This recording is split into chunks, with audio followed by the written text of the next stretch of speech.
When the message lit up my phone on that Thursday night, my heart skipped a beat. It was from Chloe, my daughter, after more than a year of absolute soul-crushing silence. "Mom, can we have dinner on Tuesday? I miss you." I read the words over and over, my hands trembling, unable to process them. How could a few simple words cut through all the darkness that had settled over my life since she decided I no longer deserved her love? But when I arrived at her house, something entirely unexpected happened. Before I continue, please make sure you're subscribed to the channel and drop a comment below letting us know where you're watching from. We love seeing how far our stories travel. My name is Eleanor, and I'm 58 years old. Exactly 1 year ago, my only daughter decided to cut me out of her life. There wasn't a big fight, no single definitive moment I can point to as the beginning of the end. It was a gradual, quiet pulling away, until one day the calls stopped being answered and the texts were left unread. The pain of losing a child who is still alive is something I can't quite explain. It's as if a part of you is still out there, breathing and smiling somewhere, but it no longer recognizes you. I spent countless nights trying to pinpoint what I did wrong, combing through my memories for the exact moment I lost her affection. Was it after her husband, Ethan, entered our lives? Was it when I questioned some of the financial decisions they were making? Or perhaps it was that Sunday lunch in downtown Denver when I mentioned I thought she was losing too much weight and looking unwell, and Ethan shot back that I should mind my own health? Now, with that message glowing on my phone screen, I felt like someone lost in the desert who suddenly sees water. Desperate, thirsty, not even questioning if it might be a mirage. The days leading up to Tuesday crawled by. I must have changed my outfit 5 times before I left. I settled on the green dress she'd given me for the last birthday we were still close. I put on makeup, trying to hide the marks that loneliness had etched onto my face.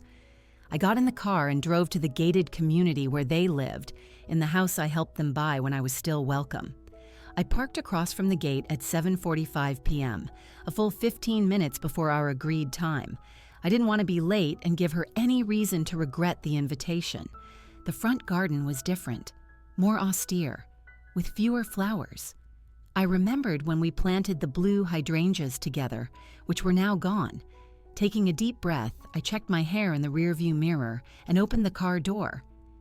That's when something strange happened. As I walked towards the front door, I saw Maria, the housekeeper who had worked for Chloe for years, rushing in my direction. Her face was a mask of fear and urgency. She kept glancing back over her shoulder as if checking to see if she was being watched before she reached my car. "Mrs. Eleanor," she whispered, her voice trembling. "Don't go in there, please. Leave as fast as you can." I froze, completely bewildered. "What's happening, Maria? Is Chloe okay?" "It's not about her," Maria replied, her eyes wide with terror. "It's about you. Please, trust me. It's not safe." Before I could ask any more questions, she glanced towards the house again and took a step back. "I have to get back before they notice. Go, Mrs. Eleanor, just go." And with that, she scurried back to the house, leaving me frozen on the sidewalk, my heart pounding so loudly I could hear it in my ears. What was going on? Why did Maria seem so terrified? And why had my daughter, who hadn't spoken to me in over a year, suddenly invited me to dinner? I stumbled back to my car as if in a trance. My legs moved on autopilot while my mind raced to process the warning. I sat down, locked the doors, and started the engine. But I didn't drive away. Something inside me, maybe the same instinct that helped me survive an abusive marriage for 15 years before I finally found the courage to divorce, told me to stay and watch. From the driver's seat, I had a direct view of the dining room through the large windows. The curtains were open, as if they were expecting me to look. For a few minutes, the house was silent, the lights dim, as if no one was home. And then, suddenly, everything lit up. One by one, the lights flickered on as if someone had been waiting for me to leave before they could proceed with their plans. 2 people I'd never seen before appeared in the dining room, a man in a dark suit and a woman holding a folder. After them, Ethan walked in, talking on his phone and gesturing as if giving important instructions. And finally, Chloe appeared, dressed formally with a severe expression I'd never seen before. This was clearly not a mother-daughter dinner. It was a meeting meticulously planned. As I watched, Maria appeared briefly in the window. Our eyes met for a second, and she gave a subtle shake of her head. That tiny gesture told me everything I needed to know. Leave. But I couldn't. I needed to understand what was happening. I turned off the car's lights and continued to watch. Ethan approached the table, picked up some papers, and handed them to Chloe. She glanced at them, signed something, and then smiled. It was a cold smile, one I didn't recognize as my daughter's. At that moment, a knot formed in my stomach. It wasn't just concern or confusion, it was fear. A primitive, visceral fear telling me that this house, where I was once so happy with my daughter, now represented some kind of danger. And most painfully, my own daughter seemed to be at the center of it all. 15 minutes passed as I remained paralyzed, watching this bizarre scene unfold. Ethan left the room and returned with more papers. Chloe reviewed something on a tablet screen. The two strangers were still there, conversing with each other. It looked like a business meeting, not a family dinner. And then, Ethan glanced at his watch and then towards the window, directly in my car's direction. I instinctively ducked down, my heart racing. When I dared to look again, the curtains were closed. The house where I once rocked my daughter to sleep had now become a threatening mystery before my very eyes. I started the car and drove away, but I didn't go home. I couldn't. I pulled into a gas station a few miles away on the outskirts of Boulder and tried to gather my thoughts. What kind of trap was this? Why would Chloe call me for a dinner that clearly wasn't happening? And most importantly, what did Maria know that made her so afraid? I took out my phone and looked at Chloe's message again. The words seemed different now. Just the two of us. Maybe it wasn't an invitation for reconciliation, but for something much darker. Was the woman I raised, whom I loved unconditionally, plotting something against me? The idea was so painful that tears began to stream down my face without me realizing it. I went to the gas station restroom to splash water on my face. In the mirror, I saw a woman I barely recognized. Graying hair, deep dark circles, a haunted look in her eyes. Was this me now? Is this what the pain of losing my daughter had turned me into? I leaned on the sink and took a deep breath. I couldn't fall apart. I needed to find out what was happening. Back in the car, I noticed I had a missed call from an unknown number. Seconds later, my phone vibrated with a message. "Mrs. Eleanor, it's me, Maria. We need to talk. Tomorrow noon at the cafe in the North Bus Terminal. It's important. Don't tell anyone." That night, I couldn't sleep. Every time I closed my eyes, I saw Chloe's face signing those papers, Ethan glancing at his watch, and the look of terror in Maria's eyes. What were they planning? And why would my own daughter be involved in something against me? When the sun began to rise, I was still awake, sitting on the balcony of my small apartment, looking out at the waking city of Fort Collins. The people on the streets seemed so normal, so oblivious to the storm brewing in my life. What would it be like to wake up without the weight of knowing that the person you love most in the world might want to harm you? As the clock ticked closer to noon, a new determination grew inside me. I would go to that meeting with Maria, and I would find out the truth, no matter how painful it was. Because the uncertainty, I realized, was even more unbearable than any truth could be. The bus terminal was as crowded as ever. People were rushing to catch their buses. Families were saying their goodbyes. Teenagers with oversized backpacks waited for their rides. I felt out of place there. A middle-aged woman, alone, searching for answers to questions I didn't even know how to ask. The cafe was tucked away in a corner, a small place with formica tables and plastic chairs. I chose a table where I could see the entrance and ordered a coffee I knew I wouldn't be able to drink. My stomach was in knots. At 12:10, Maria walked in. She was dressed simply in a dark jacket and a scarf partially covering her face. Her eyes darted around nervously, scanning every corner of the place before she headed to my table. "Mrs. Eleanor," she whispered, sitting down quickly. "Thank you for coming." "Maria, for God's sake, tell me what's going on," I pleaded, holding her trembling hands across the table. "Why did you stop me from going in yesterday? What is Chloe planning?" She glanced around as if afraid of being watched and lowered her voice even further. "It's not just Chloe, Mrs. Eleanor, it's Ethan. He's controlling everything." A chill ran down my spine. From the very beginning, I never fully trusted Ethan. There was something about him, a calculated coldness behind his charming smile. But Chloe was so in love that she never wanted to hear my concerns. "Controlling how?" I asked. Maria took a deep breath. "For months now, I've seen strange things happening in that house. Mr. Ethan, he isolates Chloe. First it was her friends, then the family. You were the last one to be pushed away." "But it was Chloe who stopped talking to me," I argued, confused. "No, Mrs. Eleanor, it was him who convinced her that you were trying to control her life, that you didn't respect her choices. He twists everything. He makes Chloe believe that everyone is against her and that only he protects her." Maria paused, her eyes welling up. "She's losing weight because he even controls what she eats. He says she needs to stay in shape, that nobody likes overweight women." I felt nauseous. The pieces were starting to fit together. The gradual estrangement, the changes in Chloe's behavior, the way she started repeating phrases that sounded rehearsed. "And yesterday's dinner, why invite me?" Maria's voice dropped to a near whisper. I overheard a conversation between them. "Mr. Ethan said they needed your signature on some documents, something about the house you helped them buy, and some stocks that Chloe's father left her, things you still have some control over. The condo I helped Chloe finance when she got married was still partially in my name, and the stocks my ex-husband, Chloe's father, left when he passed away.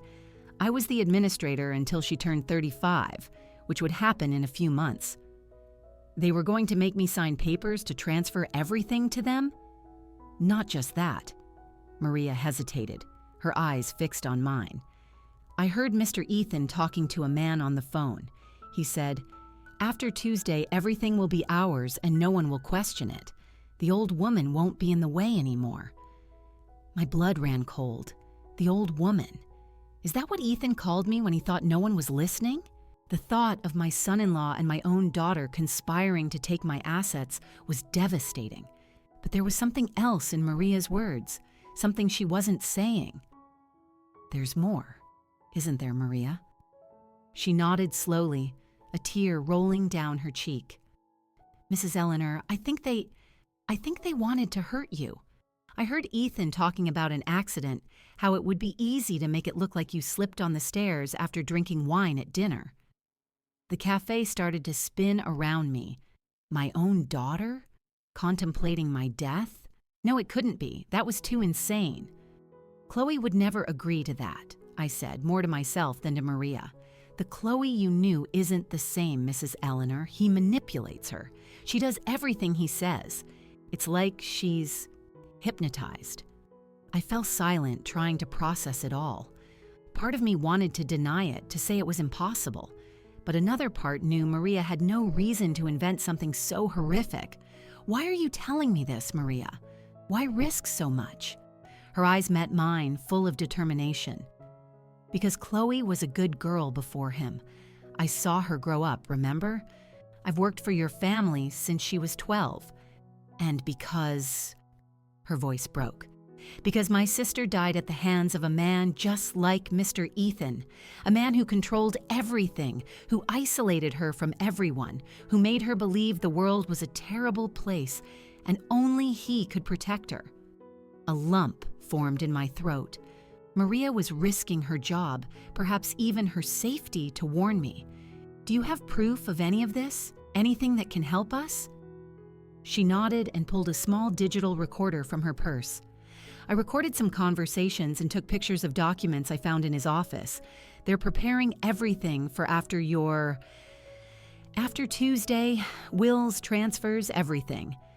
I took the recorder with trembling hands. Maria, do you realize this is criminal? We need to go to the police. No, she exclaimed, frightened. Not yet, Mr. Ethan has friends in the police department. He's always bragging about how easy it is to make things disappear when you know the right people. Then what do we do? Maria leaned forward. First, you need to protect yourself. You can't go back to your apartment. They know where you live. They know your routine. You need to stay somewhere safe while we figure this out. And Chloe, we can't just leave her with him. I'll be watching her, Mrs. Eleanor, if he tries anything. She didn't complete the sentence, but I saw the worry in her eyes. For now, the important thing is to keep you safe. I looked out the cafe window at the people passing by, oblivious to the terror I was living through. How could I just disappear? Abandon my life, my home, my job at the small bookstore I managed in town? And how could I leave Chloe behind, even if she was involved in something so terrible against me? I have a cousin who lives in the mountains, Maria said, near Aspen. We can say you went to visit her. No one will look for you there. The idea of running away, of hiding, was almost as terrifying as the revelations I had just heard. What if I try to talk to Chloe, alone, without Ethan? Maybe she'll... Mrs. Eleanor. Maria's voice was firm. You don't understand. She won't choose you over him. Not now. He has total control over her. Her words hit me like a punch to the gut. The truth I didn't want to face. I had already lost my daughter. Not when she stopped talking to me a year ago, but long before, when that man entered our lives and began to weave his web of manipulation. I'll go to your cousin's house, I decided finally, but not to hide, to think, to plan how we're going to save Chloe. Maria nodded, visibly relieved. That's the best thing, Mrs. Eleanor. I'll keep an eye on things here and keep you updated. We're going to get Chloe out of this. When we left the cafe, the world seemed different, more threatening. The midday sun no longer felt warm, and the faces of the people around me looked like masks hiding unknown intentions. I was about to leave everything I knew behind, fleeing from a danger that came from the person I loved most in the world. I looked at Maria one last time before we parted ways. Be careful and watch over my daughter. Always, Mrs. Eleanor. I walked to my car, feeling the weight of the recorder in my jacket pocket. That small object held the truth that could destroy my family forever, but it could also be the key to saving my daughter from a monster who was consuming her from the inside out. Maria's cousin lived in a small town about 3 hours from the city, nestled in the mountains near Aspen. It was a simple place, with dirt roads and people who still left their doors unlocked at night. Albertina, a woman in her 70s, welcomed me as if we were old friends, not asking many questions when Maria vaguely explained that I needed a place to stay for a few weeks. Any friend of Maria's is a friend of mine, she said, showing me to a room in the back of the house with an iron bed and floral curtains that reminded me of my grandmother's home. Stay as long as you need. That first night, sitting on the porch under a starry sky you could never see in the city, I tried to organize my thoughts. I listened to the recordings Maria had given me and examined the photos of the documents. Each piece of evidence was more disturbing than the last. Ethan had meticulously crafted a scheme to seize not only the stocks belonging to Chloe, but also properties that were in my name. There was a forged will with my supposed signature, leaving everything to Chloe in the event of my death. And there were other documents, transfers, powers of attorney, all with forgeries of my signature, just waiting for dates to be filed. But the most chilling part was hearing my own daughter's voice on those recordings. It was a voice I barely recognized, mechanically agreeing with Ethan, repeating rehearsed phrases about how I always controlled her, how I never supported her, how I deserved to be alone. It was like hearing his words coming out of her mouth as if he were a ventriloquist and she, his puppet. The next morning, I picked up my phone to call Richard, my lawyer and a friend for life. but I hesitated. What if Ethan was monitoring my calls? What if he found out where I was? I decided to be more cautious. I used the landline in Albertina's house to call from a number Ethan wouldn't know. "Eleanor?" Richard answered, surprised. "Where are you? I've called your cell several times." I had to leave town for a few days," I replied vaguely. "Richard, I need your help, but it has to be discreet." I explained the situation as concisely as I could without going into too much detail over the phone. Richard listened in silence, occasionally asking pointed questions. "This is serious, Eleanor," he said finally. "If you have proof of what you're saying, we need to go to the police immediately." "Not yet," I replied, remembering Maria's warning. "Ethan has connections. We need to be strategic." "So what do you suggest?" "I need more concrete evidence, something that can't be ignored or covered up." Richard was silent for a few seconds. "I have a friend in the FBI, someone outside the local circle. I can talk to him without mentioning names yet." "Do that," I agreed. "In the meantime, I need you to do something for me. Go to my apartment and look for a blue folder at the back of my closet. There are important documents in there. Is your spare key still in the same place?" "Yes, with Mrs. Gable in 3B. In the following days, I settled into a routine at Albertina's house. During the day, I helped with chores to keep my mind busy. At night, I reviewed the evidence, taking notes and connecting the dots.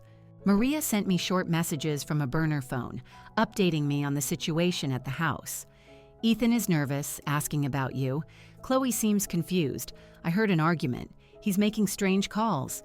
Mentions a Plan B." Each message heightened my anxiety. What was this Plan B? And how was Chloe reacting to my disappearance? Part of me wanted to rush back, confront them, and demand explanations. But another part knew that would be suicide. If they were really planning to kill me, showing up without a plan would only speed up the process. On the fourth day, Richard called me. "I managed to talk to my contact at the bureau. He's interested in the case, but he needs more details. And Eleanor, I went to your apartment." The tone of his voice alarmed me. What happened? Someone's been there. The place was turned upside down. The blue folder, I couldn't find it. My blood ran cold. The folder contained original documents for the properties, the stocks, and legitimate wills. It was my security in case something happened to me. "They're one step ahead of us," I murmured. "Is there more?" Richard continued. "There's an investigation into you." "What? What kind of investigation?" "It seems someone reported irregularities at the bookstore. Tax evasion, money laundering, it's completely absurd, but it's underway." Ethan's strategy became clear. If I showed up, it would be to face criminal charges. A public scandal that would make it easier to seize everything I had built. "And Chloe, have you managed to talk to her?" Richard sighed. "I tried. She won't answer my calls. I went to her house and the security guard wouldn't let me in. He said she wasn't receiving visitors." The situation was deteriorating faster than I had imagined. They weren't just trying to erase my financial existence, but my reputation as well. It was a perfect trap. If I stayed hidden, I'd lose everything. If I showed up, I'd be arrested. "We need to act faster," I decided. "Your contact at the FBI. Can he start an investigation without alerting the local police?" "Possibly, but he'd need concrete evidence." "I have recordings, photos of documents. Is that enough to start?" "Maybe, I'll check." When I hung up, I realized Albertina was standing in the kitchen doorway, watching me with concern. "Serious trouble, isn't it?" she asked, sitting at the table with me. I nodded, not going into detail. She took my hands in hers, wrinkled by time and work. "You know, my child, when I was young, my husband used to hit me every day for any reason. I thought I deserved it, that's just how things were, until one day he hit our son. That's when I realized. It wasn't about me, it was about him, about the power he wanted to have over us." I looked at her, surprised by the sudden confession. "What I'm saying," she continued, "is that sometimes we need to see someone we love get hurt to understand that we're being hurt too." Your daughter is in danger, isn't she?" "Yes," I admitted, "but she doesn't see it." "Because he won't let her see. That's how they work. They isolate, they control, they make the person doubt their own judgment. And by the time you finally wake up, it's already too late." "How did you escape?" Albertina's face lit up with a sad smile. "I didn't. He died. Had a heart attack during one of his fits of rage. God has a peculiar sense of humor, doesn't he?" She stood up, adjusting her apron. "But you can still save your daughter and yourself." When she left, I stayed, thinking about her words. Maybe Albertina was right. Maybe the problem was never between Chloe and me. It was Ethan who had created this division, feeding it with lies and manipulation. And if my daughter was repeating those horrible phrases about me, it wasn't because she believed them, but because he had programmed her to say them. That night, I received a message from Maria that changed everything. "He's planning to take her away. I heard him talking about a house abroad. He says the two of you will never see each other again." "Take her away? Where? Why?" The question swirled in my mind. If Ethan managed to get Chloe out of the country, I might really never see her again. And if he had already managed to transform her so much in just 2 years, what would he do when he had her completely isolated, with no one to question him? I couldn't wait any longer. I couldn't trust the legal system to act in time. My daughter was in immediate danger, even if she didn't realize it. I had to get her out of Ethan's clutches before it was too late. I picked up my phone and called Richard. "Change of plans," I said, as soon as he answered. "We're not waiting for a formal investigation. We need to act now." "What do you have in mind?" "A rescue," I replied, surprised by the firmness in my own voice.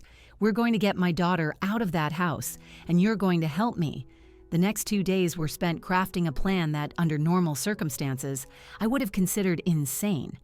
But nothing had been normal for a long time. Richard, initially reluctant, eventually agreed that we couldn't wait for the slow legal process, especially with Ethan's threat of taking Chloe out of the country. "You do understand this could go wrong in so many ways, right?" he warned me during one of our calls on the burner phone Albertina had lent me. "I understand," I replied, "but standing by while my daughter disappears forever would be much worse."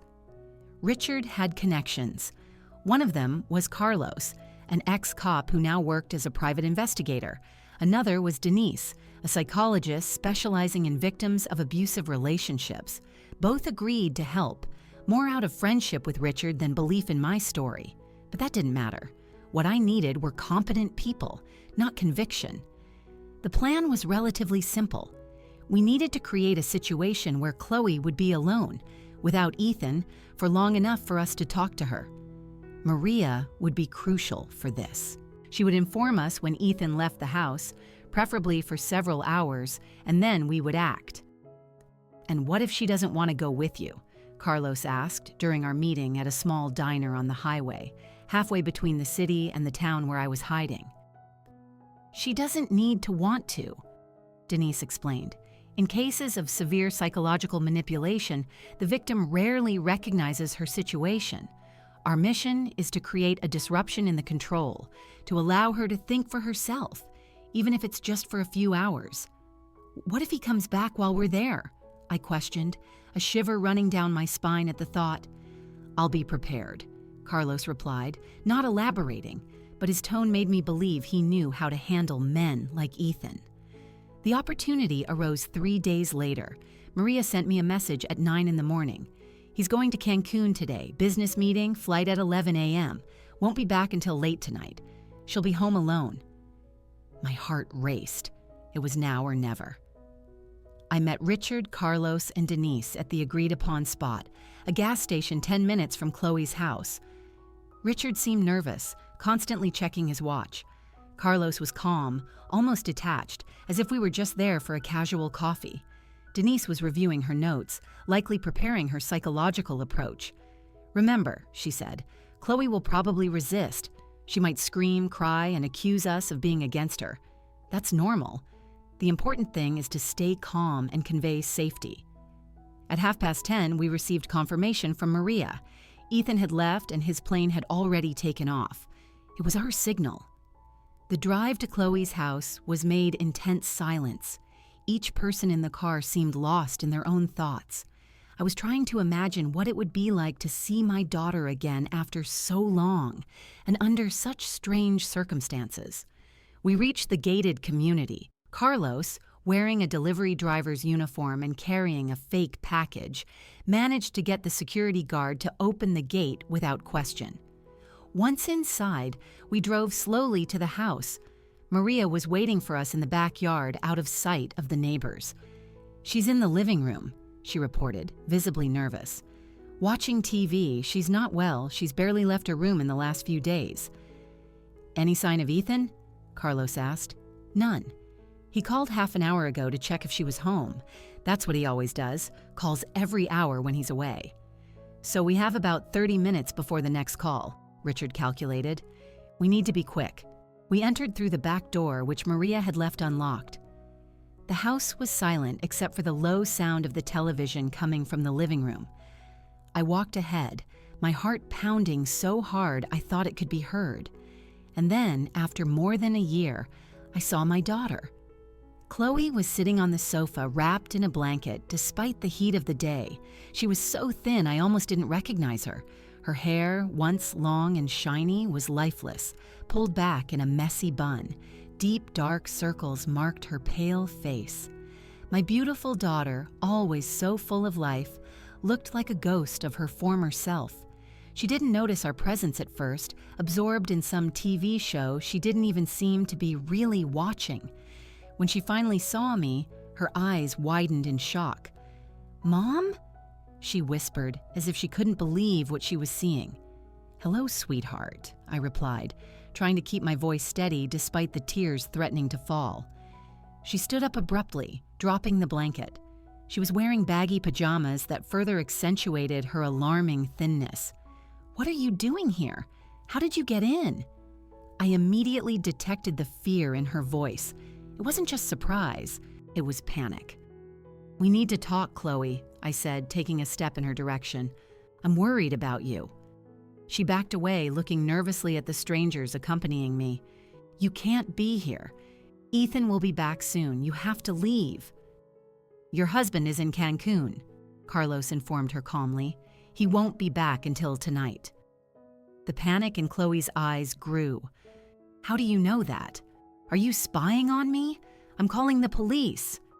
She frantically searched for her phone, but Maria had already removed it from the room, just as we had planned. Denise stepped forward, her voice soft and controlled. "Chloe, my name is Denise. I'm a psychologist, and I'm here to help. We're not here to hurt you. We just want to talk." "I don't need help," Chloe replied automatically, as if repeating something she had heard many times. "I'm perfectly fine. You're the ones with the problem, always interfering in my life." The words hit me like daggers, but Denise had prepared me for this. They were Ethan's words, not Chloe's. "Sweetheart," I tried again. "You invited me to dinner. Remember, last Tuesday you sent me a message." Chloe looked confused for a moment. "I didn't send anything." "Yes, you did," I insisted, showing her the message on my phone. She stared at the screen, her confusion even more evident. "That's my number, but I didn't write that."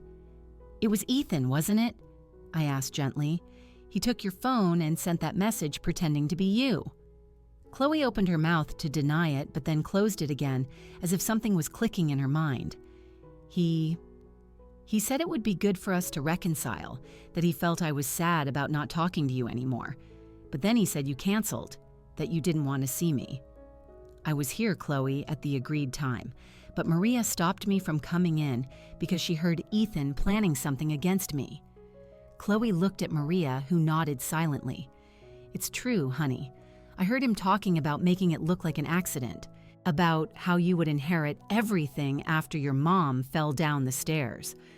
"No," Chloe murmured, shaking her head. "He wouldn't do that.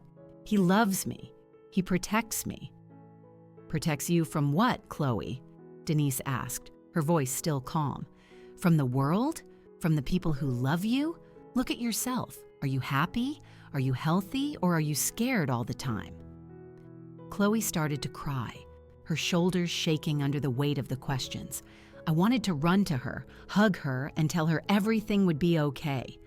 But Denise had been clear. We needed to maintain emotional distance at this first moment. Chloe needed to process. He says you all don't understand me, she sobbed, that you want to control me, that only he knows what's best for me. And do you believe that? I asked softly. I don't know what to believe anymore, she admitted, suddenly looking exhausted. I'm so tired. It was in that moment that I realized how much damage my daughter had sustained, not just physically, but emotionally and psychologically. Ethan had systematically destroyed her confidence, her sense of reality, and her connection to the world. And I had let it happen by keeping my distance when I should have fought harder. Chloe, Denise said, you don't have to decide anything right now. We're just asking you to come with us for a few hours, to talk in a neutral place, without Ethan's influence. He'll be furious if I leave, she mumbled, the fear evident in her voice. Does he control where you go? Carlos asked, his tone professional but his eyes revealing outrage. Chloe hesitated, as if realizing for the first time how absurd the situation was. He says it's for my safety, that there are people who want to hurt us. People like your mother? Richard questioned, speaking for the first time. Chloe looked at me, and I saw something in her eyes I hadn't seen in a long time. Doubt. Not about me, but about the lies she had believed.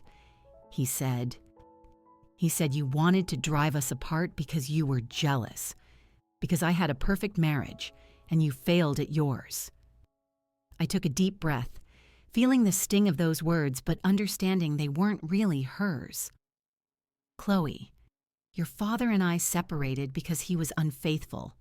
You know that. And I have never, ever wanted anything but your happiness. If Ethan truly made you happy, I would be the first to support you. But he doesn't make you happy, does he? Denise continued, seizing the moment of vulnerability. You're more and more isolated, thinner, more afraid. Chloe's tears were flowing freely now. He says I'm fat, that no one will want me if I don't take care of myself, that I should be grateful he accepts me this way. My heart broke hearing that. My beautiful, once so self-assured daughter, reduced to doubting even her own appearance. Chloe, Maria said, approaching cautiously, Mr. Ethan is not who you think he is. He's manipulating you just like he manipulated your mother's documents. What documents? Chloe asked, confused. Richard pulled some copies of the forgeries Maria had photographed from his briefcase. These, your signature and your mother's, forged. Part of a plan to take control of the properties, the stocks, everything. Chloe examined the papers, her confusion giving way to shock. This is my signature, but I never signed these documents. And this is my signature, I added, on documents I've never seen. Suddenly, the landline in the house rang, making us all jump. The clock on the wall read 1:30 p.m., time for Ethan's check-in call. It's him, Chloe whispered, the panic returning. If I don't answer, Denise coached her. Act normally, say everything is fine. Chloe hesitated, looking at all of us, clearly torn. Finally, with trembling hands, she picked up the phone. Hello, love, she said, trying to sound casual, but her voice was tense. Yes, I'm home. No, nothing different. Yes, I'm following the meal plan. No visitors. She paused, looking at us with growing alarm. No, I'm not hiding anything. Yes, I'm alone. Only Maria is here. Another longer pause. Ethan, I'm not lying. Please don't talk like that. No, I'm not crying. The desperation in her voice was palpable. Ethan clearly sensed something was wrong, even over the phone. We need to go now, Carlos muttered, sensing the situation. Chloe, I whispered, come with us, please. She looked at me, the phone still to her ear, silent tears rolling down her face. Then, in a moment of clarity that gave me hope, she spoke into the phone. Ethan, I need to hang up. I'm not feeling well. And she hung up, ignoring the immediate ringing that followed. "He's going to call the security guard," she said, quickly grabbing a purse. "We have to leave before he locks the gates." There was no time to celebrate this small victory. We hurried out the back exactly as we had come in. Carlos went to get the car while we waited in the garden, tense, listening for any movement. "He's going to find me," Chloe murmured, hugging herself. "He always finds me." "Not this time," I promised, finally allowing myself to touch her arm. "This time, I'm here, and I'm not going to let him hurt you again." When the car arrived, we quickly got in. Carlos drove fast, but not enough to draw attention. In the rearview mirror, I saw the community's security guard leaving his booth, looking around, probably searching for Chloe at Ethan's request. We were on the highway when Maria's phone rang. She answered, pale. "Mr. Ethan?" "No, I don't know where she is. I went out to do the shopping." She hung up, trembling. "He's furious. He's catching the first flight back." "How much time do we have?" Richard asked. 2, maybe 3 hours, if he gets a flight immediately. It wasn't much time, but it would have to be enough. I looked at Chloe, sitting next to me, looking both relieved and terrified. She had taken the first step, the hardest one. But the battle was just beginning. "Where are we going?" she asked, her voice small. "To a safe place," I replied, holding her hand. "A place where he can't reach you." And as the car sped down the highway, carrying us away from that house of horrors, I felt a mixture of fear and determination. Ethan would come after us with all his rage and resources, but I wouldn't back down, not this time. My daughter needed me, and I would be there for her, no matter the cost. The safe place was a small ranch house belonging to Carlos's family, about 60 miles from the city. It was isolated enough to give us privacy, but close enough to civilization not to be completely vulnerable. The main house was simple, with 3 bedrooms, a large living room, and a rustic kitchen. Chloe remained silent for most of the journey. Occasionally, she would pick up her phone, which Maria had returned to her before we left, and stare at the screen, but she didn't answer Ethan's constant calls. Each time the phone rang, she flinched as if expecting a physical blow. "We can turn it off," Denise suggested gently. "You don't need to hear his voice right now." Chloe hesitated but ended up handing the device to Denise, who switched it off and put it in her bag. When we arrived at the ranch, it was already getting dark. The sky had that purple hue that precedes total darkness, and the first stars were beginning to appear. "Let's get inside," Carlos said, parking the car near the porch. "No one followed us, but it's better not to stay exposed." The house was clean but had that characteristic smell of places that have been closed up for a long time. Carlos turned on the lights and quickly checked the rooms, ensuring we were truly alone. Richard went to the kitchen to make coffee, while Denise led Chloe to the living room sofa, speaking to her in a low voice, likely using techniques to calm her down. I stood in the middle of the living room, watching my daughter, still trying to process that she was really here, that we had managed to get her out of that house.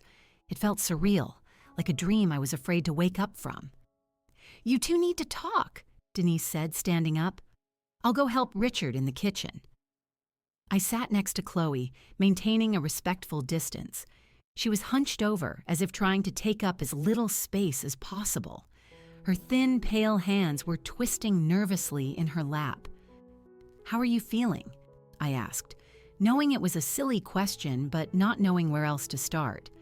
She shrugged, a gesture that reminded me so much of the teenager she once was. Confused, scared. I don't know what I'm doing here. "You're here because a part of you knows something is wrong," I replied softly, "even if it's hard to admit." Chloe looked up at me, and I saw in her eyes a mixture of anger, fear, and confusion. "You hate Ethan. You've always hated him. From the very beginning." "No, Chloe.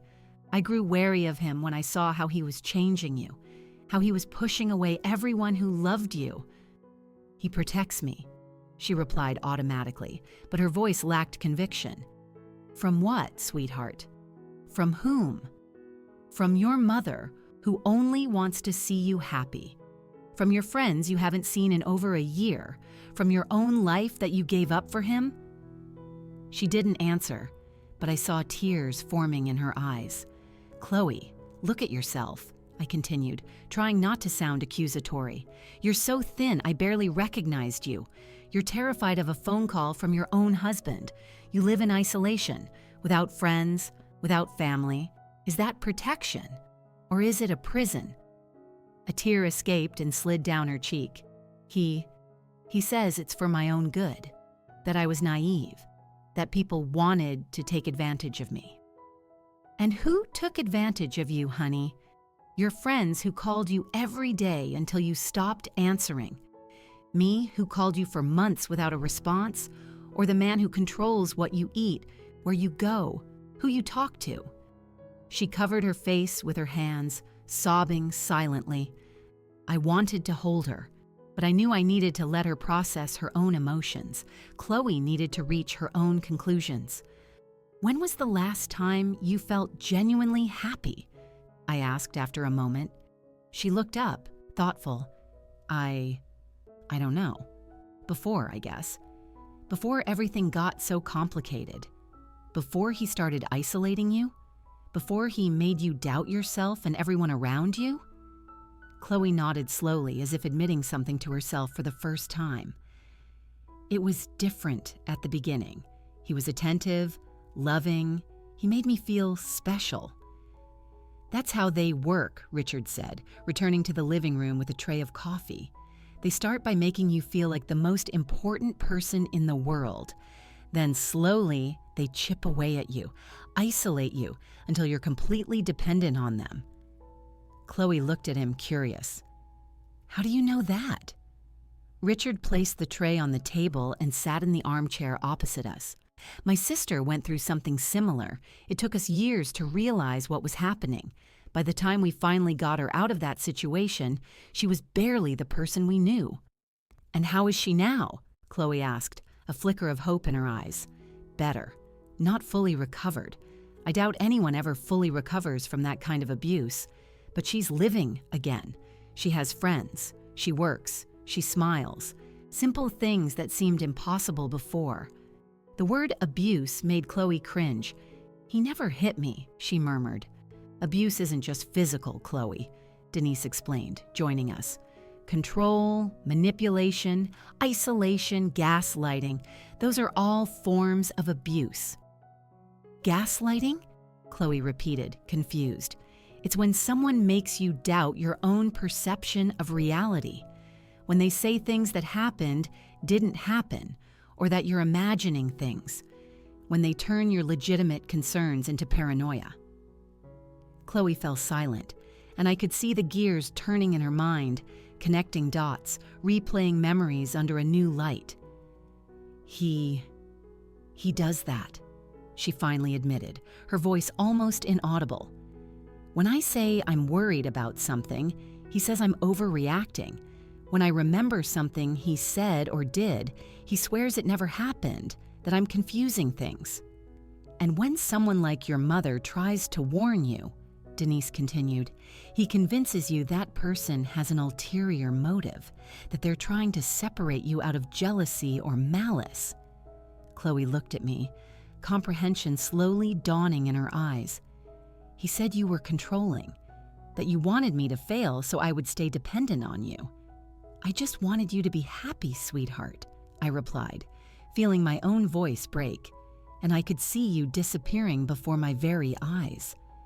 Carlos's phone rang, interrupting our moment. He answered quickly and his expression turned grim. "He's at Albertina's house," he reported, hanging up.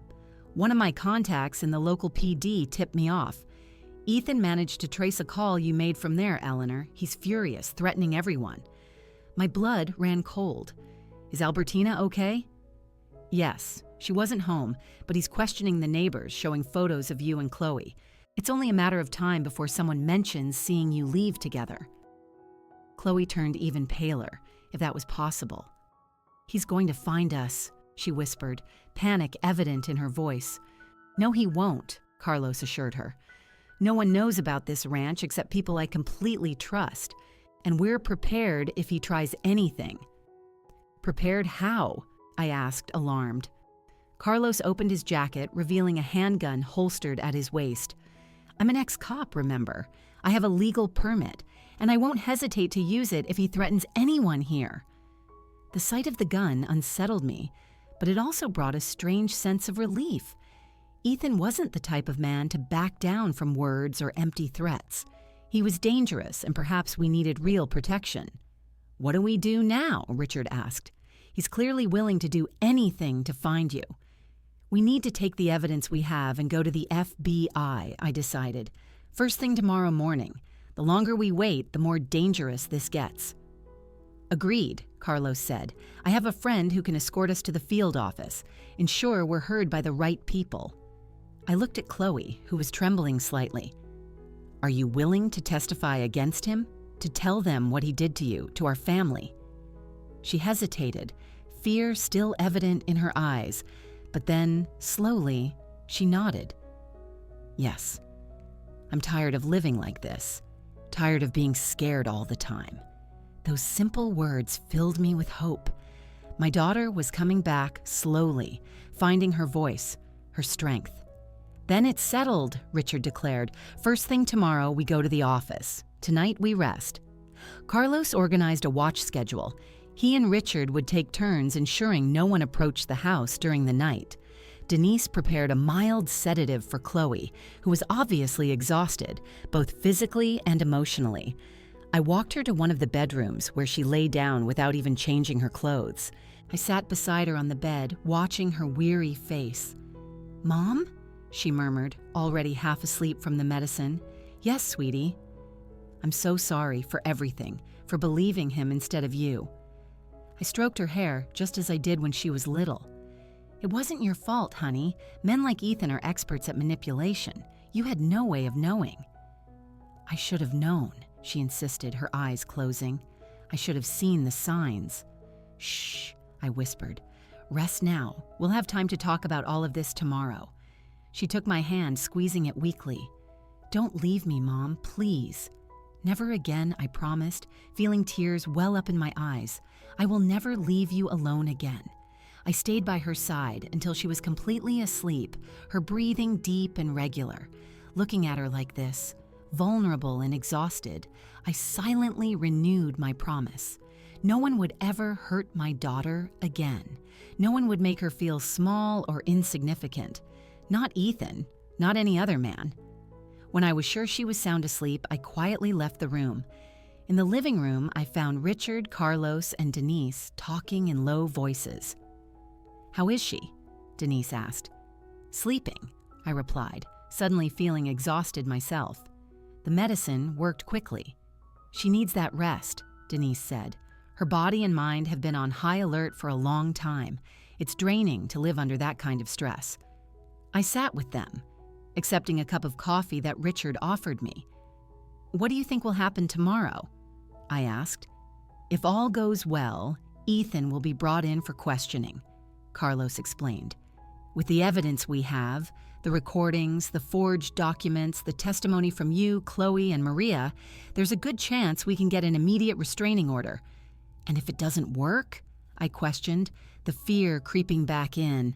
"We go to Plan B," Richard replied. "I have contacts in other states. We can get you two a safe place to stay until we sort everything out legally."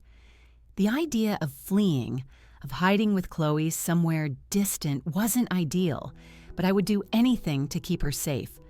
We talked for a while longer, refining the details of the plan for the next day, until exhaustion finally overcame me. Denise walked me to another room, making sure I rested too. "You were very brave today," she said as I lay down. "Saving someone from an abusive relationship is one of the hardest and most dangerous things you can do." "She's my daughter," I replied simply. "I would do anything for her." Denise smiled gently. "Rest now. Tomorrow is a big day." When she left, I stared at the ceiling, trying to organize my thoughts. So much had happened in the last few days. My life had been turned upside down since that text message I received on Thursday. It felt like a lifetime ago. I fell asleep thinking about Chloe, about the smiling girl she used to be, about the strong woman I knew she could become again. I dreamed of simpler days, when it was just the two of us against the world after her father left. Days of laughter in the kitchen, of movies on the sofa, of late-night secrets. I woke with a start to the sound of shattering glass. For a moment, I was disoriented, not knowing where I was. Then, the memory came back in a flash. The ranch, Chloe's rescue, the plan for tomorrow. I got up quickly, my heart pounding. The digital clock on the bedside table read 3:17 a.m. The house was silent except for muffled voices coming from the living room. I crept out of the room, down the dark hallway. The voices became clearer. One was Carlos's, tense and low. The other...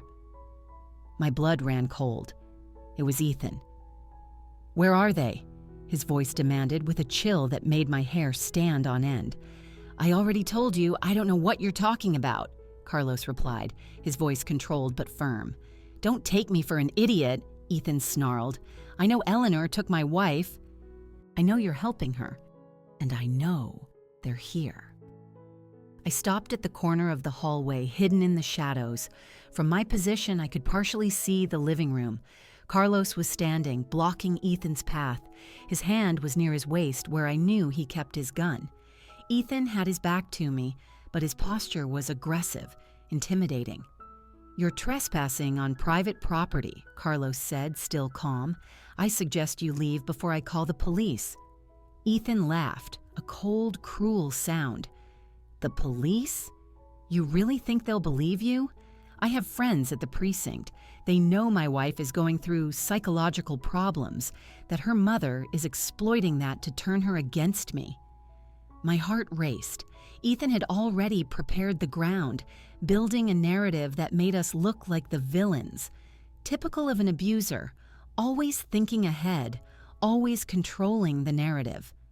"I'm not alone, you know," Ethan continued, taking a step toward Carlos. "I have people outside. If you don't bring Chloe to me now, things are going to get very ugly." I saw Carlos's hand move toward his gun. "I'm asking you one more time. Get out of this house. Now." Time seemed to freeze. I knew I was about to witness something horrible. If Ethan advanced, Carlos would draw his gun. If Carlos drew his gun, Ethan would react. Someone could get hurt, or worse. That's when I heard a door open behind me. I turned and saw Chloe coming out of her room, her eyes wide with fear. "It's him," she whispered. "He found us." Before I could stop her, Chloe walked past me and into the living room. "Ethan!" she called out, her voice trembling. Both men turned toward her. Carlos's face showed alarm. Ethan's, a mixture of triumph and restrained rage. "Darling," Ethan said, his tone suddenly sweet, though his eyes remained cold. "I was so worried about you. Let's go home now, okay?" He held out his hand to her, but Chloe didn't move. She stood in the middle of the room, visibly shaking, but holding her ground. "No," she said, the word coming out like a sigh. Ethan's face hardened. "What did you say?" "I said no," Chloe repeated, a little louder this time. "I'm not going back with you." I stepped into the living room, placing myself beside Chloe. Richard and Denise appeared from other rooms, clearly alerted by the commotion. "You heard my daughter," I said, looking directly at Ethan. "She's not going anywhere with you." Ethan glared at us, his gaze shifting from Chloe to me to the others in the room. For a moment, I thought he was going to attack. Then, unexpectedly, he smiled. "All right," he said, taking a step back, "if that's how you want to play." He reached into his pocket and pulled out a phone. He dialed a number and spoke briefly. "They're here. All of them." Before any of us could react, bright lights flooded the living room windows. Car headlights. Many cars. "Like I said," Ethan continued, his smile widening, "I didn't come alone." Carlos ran to the window and peeked through a crack in the curtain. "Damn it," he muttered. "There are at least 3 cars out there, and one of them is a police cruiser." My heart sank. How had Ethan found us? How had he gotten the police on his side so quickly? "See?" Ethan said, turning to Chloe. "Everyone knows your mother is manipulating you, that she kidnapped you to keep you from me. They're here to take you home where you belong." Chloe looked at him, fear clear in her eyes, but something else too. Determination. "No," she said again, her voice firmer this time. "I'm not going with you. Not ever again." Ethan's smile faltered, giving way to an expression of raw fury. "You don't have a choice," he hissed. "You're my wife. You do what I say. You always have. You always will." At that moment, there was a loud knock on the door. "Police! Open up!" Richard shot me a desperate look. "What do we do?" "We have the evidence," Denise reminded him. "The recordings, the documents. We're not doing anything wrong here." "But will they listen to us?" and I questioned, panic starting to build. If Ethan had already convinced them we were the villains. Carlos made a quick decision. "We're opening the door. If we try to resist, it'll only make everything worse." He went to the door and opened it. 2 uniformed police officers entered, followed by a man in a suit we assumed was a detective. "What's going on here?" the detective asked, looking around the room. Ethan immediately took on the role of the worried husband. "Detective Mendez, as I explained, my wife disappeared yesterday. Her mother convinced her to run away. I'm just trying to bring her home." The detective looked at Chloe. "Ma'am, is this true? Are you here of your own free will?" Before Chloe could answer, Ethan intervened. "She's not well, detective. She has a history of emotional problems. She's confused." Rage swelled inside me. "My daughter has no problems whatsoever," I exclaimed. "It's this man who has manipulated and psychologically abused her for years." The detective looked at me skeptically. "Ma'am, we have an official report that you may have kidnapped your own daughter." "That's absurd," Richard protested. "We have evidence of abuse, of manipulation, forged documents, testimonies." "Are you going to believe them?" Ethan laughed, addressing the detective. "They're her friends. Obviously, they'll say anything to cover for her." The atmosphere was tense, with everyone talking at once. The police officers seemed confused, looking from one group to another, clearly unsure who to believe. It was then that Chloe stepped forward. "I want to file a report," she said, her voice surprisingly clear and firm. The room fell silent. All eyes turned to her. "A report for what, ma'am?" the detective asked. "Psychological and emotional abuse," Chloe replied. "Document forgery, attempted fraud, and maybe even attempted murder." Ethan turned pale. "You're delusional," he hissed. "No one will believe that." "I have proof," Chloe continued, ignoring him. She turned to Denise, who quickly handed her her purse. From inside, Chloe pulled out the recorder Maria had given me. "Here are recordings of my husband discussing plans to forge my mother's signature, to take control of her properties. There are also recordings of him talking about an accident my mother would have during a dinner that was never planned to happen." The detective took the recorder, looking at it with interest. "This is serious, ma'am. Are you sure about what you're saying?" "Absolutely," Chloe replied. Then she slowly unbuttoned her sleeve and rolled it up, revealing bruises on her arms, finger marks clearly visible against her pale skin. "And this," she said, "is what happens when I disagree with him, when I don't eat exactly what he tells me to, when I talk to someone without his permission." I looked at my daughter's arms, feeling sick. How had I not noticed? How had I not seen the physical signs of abuse? But of course, Ethan was too smart to leave marks where people could see, and he had kept us apart for so long. The detective looked at Ethan, his expression now very serious. "Sir, I think we need to have a talk down at the station." "This is ridiculous," Ethan exploded, his control finally breaking. "She's lying. They all are." He took a step toward Chloe, his face contorted with rage, but the officers quickly intercepted him, grabbing him by the arms. "I think it's best you come with us now, sir," one of the officers said. "You don't understand," Ethan continued, struggling. "She's mine. She can't leave me. I did everything for her." As the police dragged him outside, Ethan continued to shout threats and insults. Chloe stood watching, a single tear rolling down her face. When the door finally closed, leaving the room in a heavy silence, Chloe turned to me. Without a word, she fell into my arms, sobbing like a child. "It's over," I whispered, stroking her hair. "It's over, sweetheart. You're safe now." But I knew it wasn't over. It was just the beginning of a long journey. Ethan would likely be released on bail. There would be investigations, statements, maybe a trial, and Chloe's road to recovery would be long and difficult. But for the first time in over a year, I felt hope. My daughter had found her voice, her courage. She had taken the first step out of that cycle of abuse, and I would be by her side every step of the way. The months that followed were difficult as we expected. Ethan was released on bail, as we predicted, but with a restraining order that prevented him from approaching Chloe or me. He violated that order 3 times in the first few weeks, which resulted in his pretrial detention while the case was investigated. Chloe and I moved into a small apartment in another city, a place where no one knew us. Starting over wasn't easy, but it was necessary. Every day, I saw small signs that my daughter was returning to the person she was before Ethan entered our lives. The first few weeks were the hardest. Chloe oscillated between moments of clarity and strength and periods of profound doubt where she would even question if she had done the right thing by leaving Ethan. "What if he's right?" she murmured one night, sitting on the balcony of our new apartment, looking at the stars. "What if I can't live without him?" "You lived without him for 25 years before you met him," I replied gently, "and you were an incredible, independent person, full of dreams and plans."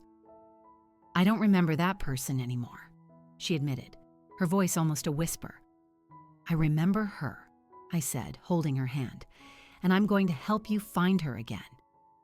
Chloe began therapy with Denise, who offered to see her pro bono until we were financially stable. In her sessions, she slowly unearthed the layers of manipulation and abuse that Ethan had built around her. With each revelation, my heart broke a little more.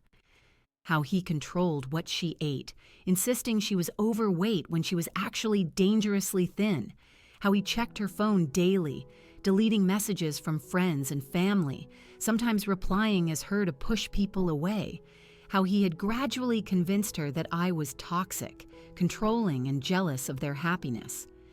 "I believed him," she told me one day, crying in my arms. "I believed him when he said you were trying to break us up because you were jealous. How could I have been so blind?"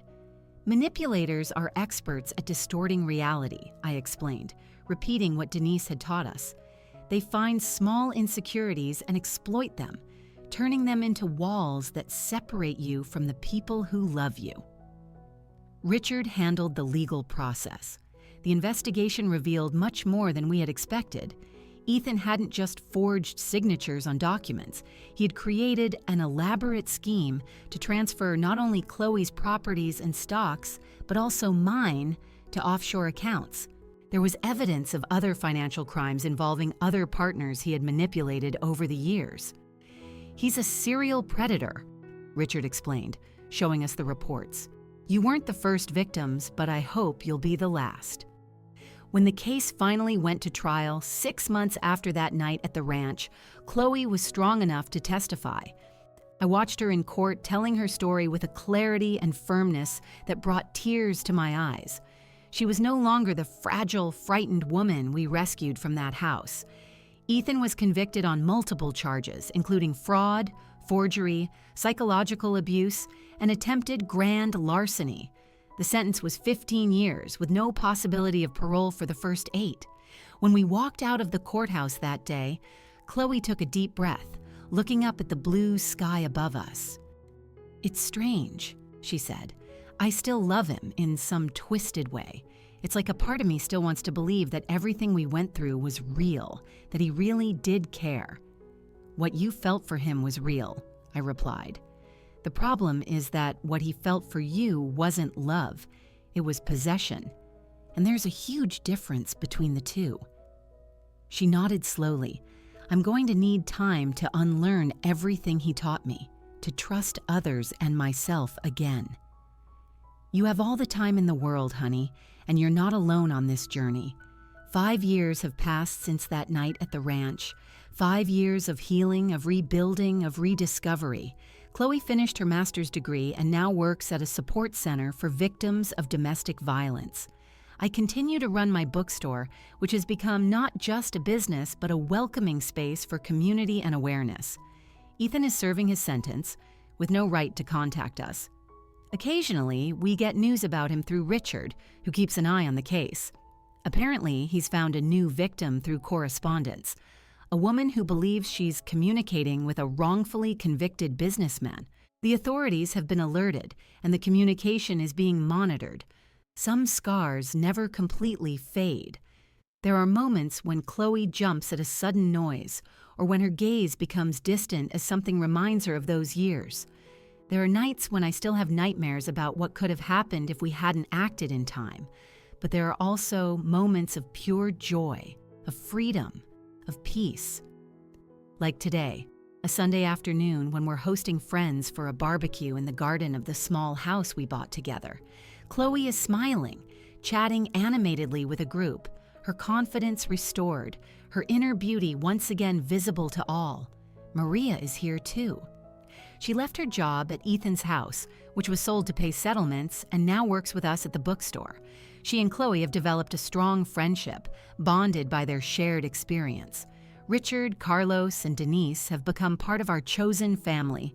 We get together regularly, not just to remember the past, but to celebrate the present and plan for the future. As I watch this scene, my daughter, happy, surrounded by people who genuinely care about her, I feel a profound sense of gratitude, not just for having survived, but for having learned to live again truly. Chloe sees me watching, and she smiles, that smile that lights up her eyes and warms my heart. She excuses herself from her friends and comes over to me, sitting beside me on the garden bench. "What are you thinking about?" she asks, resting her head on my shoulder, just like she did when she was a little girl.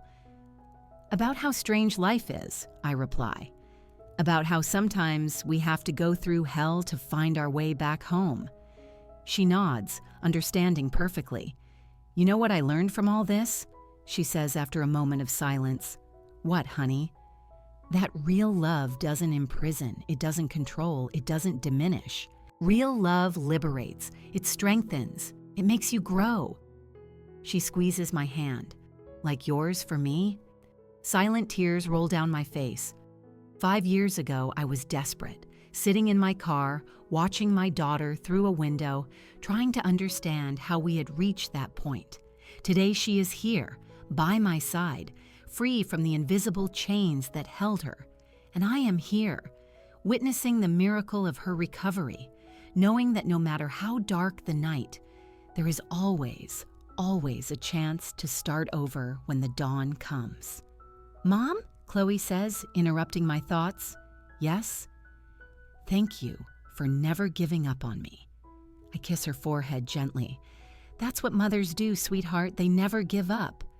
And as the sun begins to set on the horizon, casting golden hues over our small garden and the people we love, I know that we are finally home. Not in a physical place, but in that safe space we created for each other, where love is genuine, respect is mutual, and freedom is valued above all else. Some stories don't have happy endings. Ours was almost one of them. But thanks to courage, persistence, and true love, the kind that respects, that strengthens, that liberates, we managed to rewrite our destiny. And that is the message we share with all the Chloes and Eleanors we meet. It's never too late to rewrite your story. It's never too late to escape the shadows and walk toward the light. It's never too late to come home. Now, if you enjoyed this story, click subscribe and tell me in the comments what part left your jaw on the floor. Oh, and don't forget to become a member to get access to exclusive videos I don't post here. I'll see you there.